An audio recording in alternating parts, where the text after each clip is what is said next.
Yeah, Tiggy got bored and nothing would do the trick any longer. Neither watching TV and some silly stories about Riddick or socializing with a gang, despite the fact that look at these 4 little new ones there, and despite the fact that he was making friends with one of the new ones, and also despite the fact that he's friends with the mother cat, he got bored and he didn't want to do anything any longer. He wanted to travel, and so I wanted to travel.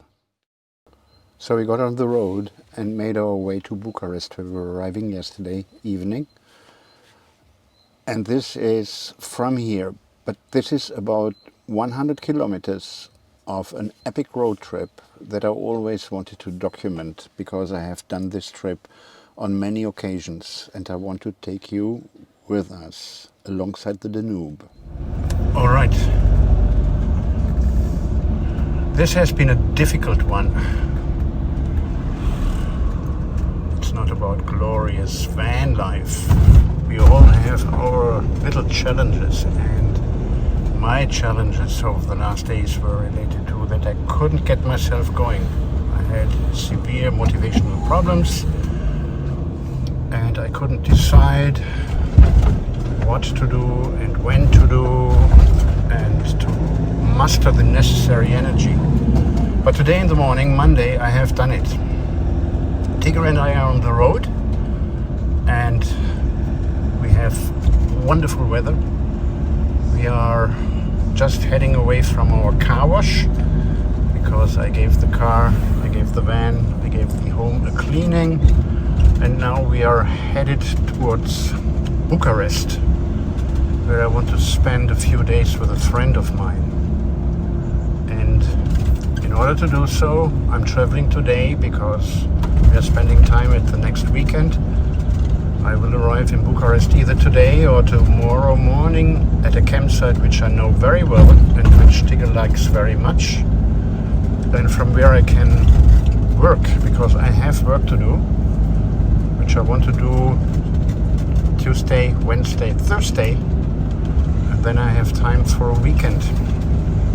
And what I'm going to do is I'm showing you something that I always wanted to show you. That's 100 kilometers of travel at the Serbian and Romanian border through the Danube Valley.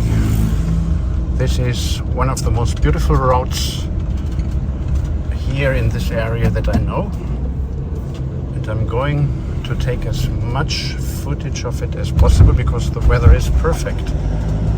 Yeah, and I also was thinking about doing the same on the Romanian side of the border and to explore that, but that may be for a later period of time, because today I want to use roads that I perfectly know, and I want to stop over at some locations and to give you some impressions of this area, which is really recommended by me for camper vans and also for larger vehicles, because it is very drivable, though sometimes very narrow. So a few comments on the road that I'm taking today. I will put a little road description into a screenshot and I will show it here, because otherwise it's too complicated. But from Belgrade I'm taking only a brief piece of a highway, which I also would use if I would travel towards the direction of Niš or further down to Vranje, or then crossing the North Macedonian border. But this is just maybe something like a 25 kilometers piece of highway, and then I'm turning into the countryside where I will have something like 20-25 more kilometers headed to the Danube, and I will, so to speak, dive into the Danube Valley, because from that point on, when I'm entering the Danube Valley for roughly 100 kilometers because there is no border crossing, there is no bridge, there is nothing. It's just the road on both sides, on the Serbian side and on the Romanian side, following the Danube River. And I will then cross into Romania at what is called the so-called Iron Bridge, which is close to a town named Drobeta, Turnu, Severin in Romania. And from there, I think I will just simply travel, as I have done on numerous occasions before, through Craiova, and then I have two choices: either going up to Pitești and from there down to Bucharest, or I'm taking a different road which leads me through an area and a town named Alexandria. I will decide that on the spot. In that area, Romania is not so interesting because it's mainly flat. The Danube Valley is epic, and there are other parts of Romania which I have explored and I want also to further explore. Really, really mountainous and wonderful pieces of landscape. But right now I just want to head towards Bucharest, to this lovely campsite that I know. And from here on, if I would not stop over, it would take me something like roughly 8 hours, or a little bit less than 600 kilometers. So I enjoy the scenery where I'm showing you how beautiful the Danube Valley is. There are a number of campsites there that you can also find on Park 4 Night, and other occasions there are lovely tiny little villages, and there are epic viewpoints. So for any van lifer, it's really worth to explore it. And so this time I want to show you a little bit around. So this is how I did it, and of course you can do it any way you want. But I traveled from Belgrade to Veliko Gradište, which you can see here, which is an unassuming travel. And from Veliko Gradište to Drobeta, Turnu, Severin, you see that this goes through mountainous areas where everything is following the Danube. And then I continued for the rest of the journey through the more flat areas of Romania to Bucharest, and this is not part of this movie. Now we are coming close to the Danube Valley. I turned right in Veliko Gradište, and as you can see, this is a busy small road, and over there you can see the Danube for the first time, a little bit between the trees. We are descending into the Danube Valley, and the other side is Romania. So the Serbian-Romanian border goes straight through the Danube, follows the Danube, so to speak, for more than 100 kilometers. Once I'm down there, I will be following the Danube, and I hope that I will get some nice shots. And there she is.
you.